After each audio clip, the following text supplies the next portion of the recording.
ایک بزرگ کی کرامات کے چرچے دور دور تک پھیلے ہوئے تھے. لوگ ان کے پاس آیا کرتے تھے اور ان کے مسائل حل ہو جایا کرتے تھے. ان بزرگ کی خاص بات یہ تھی اور بڑی عجیب بات تھی کہ وہ کسی کو اپنا شاگرد نہیں بنایا کرتے تھے. ایک لڑکے کے دل میں خواہش پیدا ہوئی کہ میں کسی طرح ان کی شاگردی میں آ جاؤں تو میرا بیڑا پار ہو جائے. وہ ان کے پاس پہنچا اور اتنی شدت سے درخواست کی کہ بزرگ سوچنے پر مجبور ہو گئے. انہوں نے کہا چلو صحیح ہے, ایک شرط ہے میری, اگر تم نے مان لی تو میں تمہیں اپنی شاگردی میں لے لوں گا. اس لڑکے نے کہا حضور آپ عرض کریں, حکم کریں آپ, میں ہر شرط ماننے کے لیے تیار ہوں. بزرگ نے کہا کسی خاتون سے شادی تو دور تمہیں بات کرنے کی بھی اجازت نہیں ہے. اس لڑکے نے کہا یہ کون سی بڑی بات ہے, آپ میرے آئیڈیل ہیں, آپ نے شادی نہیں کی تو میں بھی نہیں کروں گا. بس ان کی شاگردی میں آ گیا. روزانہ ان کی خدمت کرنا, ان کے کام آنا, ان کو کسی کی قسم کی تکلیف نہ پہنچے اس بات کا خیال رکھنا. ان کا معمول تھا کہ ہر ہفتے وہ دریا پار جایا کرتے تھے اور گاؤں سے کھانا وغیرہ لایا کرتے تھے اور پورے ہفتے وہی کھایا کرتے تھے. ہر ہفتے کا ان کا معمول تھا. ایک ہفتے ہوا یہ کہ وہ جب دریا کے کنارے پہنچے تو ایک لڑکی پہلے سے وہاں موجود تھی.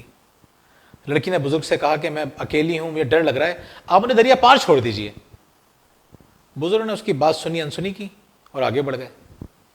لڑکا پیچھے سے چلتا ہوا آیا. لڑکی نے اس سے بھی یہ درخواست کر دی.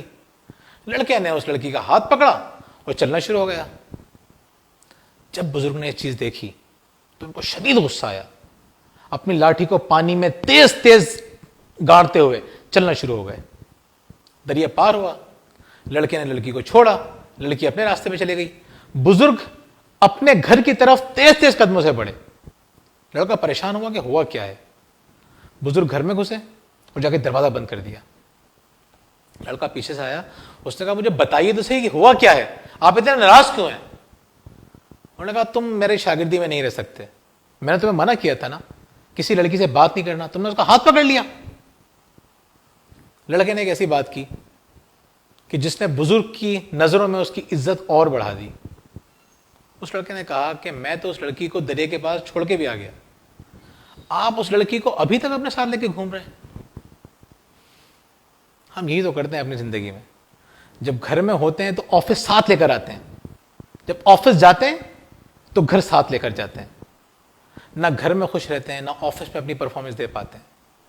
اگر آپ خوشحال ہونا چاہتے ہیں اور یقیناً ہونا چاہتے ہیں تو بڑا آسان سا فارمولا ہے. سمجھ لیجئے کہ خوشحالی ہے کیا. اگر آپ اپنے حال میں خوش ہیں تو آپ خوشحال ہیں. اگر آپ اپنے حال پر خوش ہیں تو آپ خوشحال ہیں. اگر آپ حال میں خوش نہیں ہیں تو آپ کبھی بھی خوشحال نہیں رہ سکتے.